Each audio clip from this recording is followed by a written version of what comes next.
Most advertisers do not understand what their job really is at the end of the day. They think it has to do with marketing. They think it has to do with all of these technical funnel builds, ad setups, ad account structures, all of this technical stuff. And although, yes, that is very, very important, the number one thing you need to understand as a paid advertiser is that you're a capital allocator. Your only job is to allocate capital as effectively as possible to get the highest return on investment. You are essentially a wealth manager in a weird way, where you are taking capital from the business, you are deploying it into advertising assets to make money back. That is your entire job. In a lot of cases, you're responsible for a third of a company's budget. That's why I take my job very, very seriously. Because if I'm spending 300 grand a month on paid ads, that's 3.6 million a year on top of rev shares. You take an average business running ads, spending 50 to 100 grand a month, still responsible for over $500,000 of expenses before you even touch what we get paid on a performance basis. So you're damn sure that we understand this idea of capital allocation, of being a capital allocator.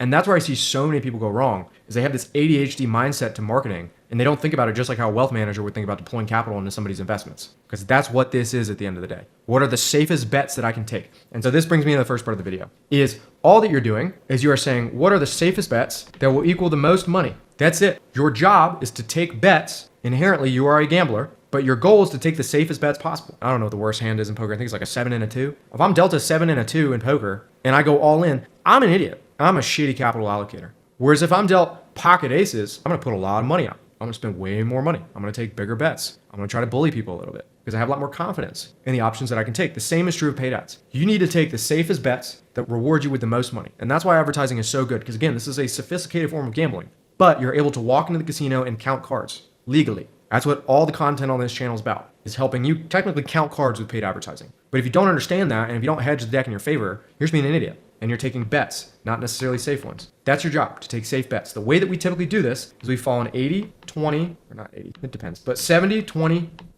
10 approach to running ads. 70% is stuff that works. 20% is adjacent stuff that works. And then 10% is wild shit. Reason we do this. Number one, I want to put all my money on the thing that's going to make me more money, that I know will make me more money. Then I'm going to see, by just going adjacent, is there anything related to this? So for example, not necessarily a good ad angle, but if what's working is dads, they want to make more money to spend more time with their wife. If I go adjacent, I can say spend more time with kids. It's the same thing. I'm just swapping who they're spending time with. So the likelihood of that bet playing out is good. Whereas if I go over to wild shit, which is a 10%, I would go from spend more time with wife to, do you want to drive a Lamborghini and do you want a $50,000 watch? Again, that is so far different, worth testing, but not worth putting a ton of my budget into. And that is what I mean with this capital allocation game, is you're actively deciding 70% of my budget should go to things that work, 20% should go to things that I think are going to work because they're pretty damn close, and 10% needs to go to wild bets. It is one of the most overlooked things I see constantly in ad accounts, is this. Now, let's go more in depth and look at the ad account itself. Where I see people go so wrong is they do this one ad per ad set approach, where they have one ad set, one ad set, and they're spending $500 a day. What this basically means is I'm saying I think I'm smarter than the damn near $1 trillion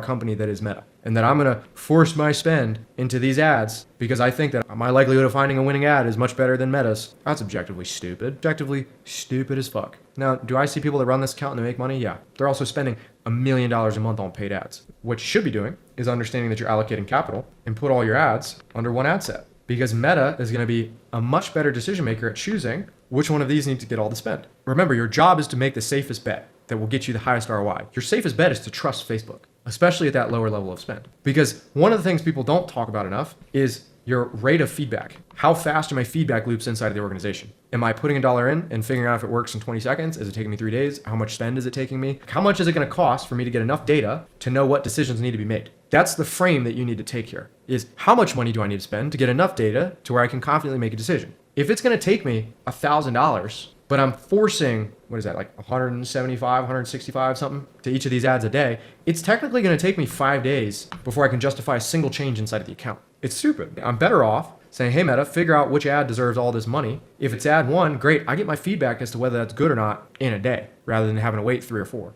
And so at lower levels of spend, this is what you're doing. Now, how does this principle apply as you start to scale? Well, as you scale, what you can start to do is test things like targeting. I can go broad, I can go retargeting, I can test that way. What I can do is I can test by angle. I can segment the account into angle 1, 15 ads, angle 2, 15 ads, angle 3, 15 ads. But because I'm spending more, let's say I'm in that 3K a day range, I can now justify a targeting test. I can justify an angle test. Let's say I'm spending 30K a day. I've never personally done this, so don't say that this is set in stone, but if I were spending 30K a day, I can kind of justify the one ad per ad set model. Again, not saying I've ever spent $30,000 a day on paid ads, but I can justify it. I can now say, okay, let's see if this works, because I'm going to pay for data fast enough to where I'm going to know if it works or not. And I'm being a smart capital allocator at the end of the day. Your job is to place safe bets. If we go to another example of this, I've talked about this in other videos of the levels of awareness. We'll just go, again, I'm going to butcher this, but most aware down lower and unaware up top. When I run ads for the first time, do you think it's smart of me to go for the most unaware demo first? Fuck no. We're going to go for the most aware. We're going to go to people who know who you are, who know what you sell, who are already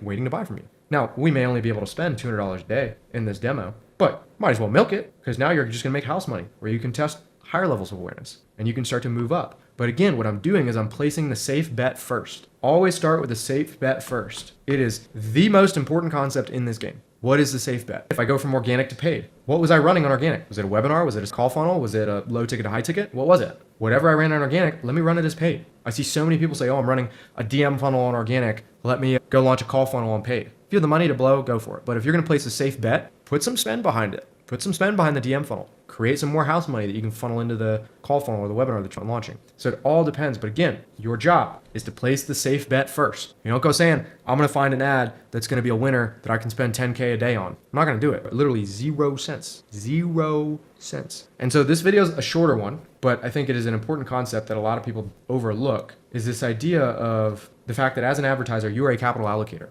Your job is to allocate capital effectively. You are responsible for the business's biggest expense in a lot of these high ticket, high volume sales environments. So be smart and stop overthinking it too. So many people think there's this hard set way to run ads. And if you're curious how we approach ads, there's going to be a link below. You can book a call to speak with us as a member of the team. But people think there's this hard set rule on how to run ads. Oh, you need this structure. I need that structure. I need this. It's like, no, just test. Allocate your budget effectively and see what works. The videos on this channel are designed to give you a really solid baseline. But as you start creeping up in spend, every business is different. We're happy to take a look, see what we would do, send you off in the right direction. But if you just follow this idea of being a capital allocator, you will be in a significantly better position than 99% of the people out there running ads, who run around with their head cut off and go, oh, I'm going to get to work. No. Be smart. Take the safe bet. If you want more content like this, like the video, drop a comment below what you're trying to see next. Subscribe to the channel. I will see you in the next one.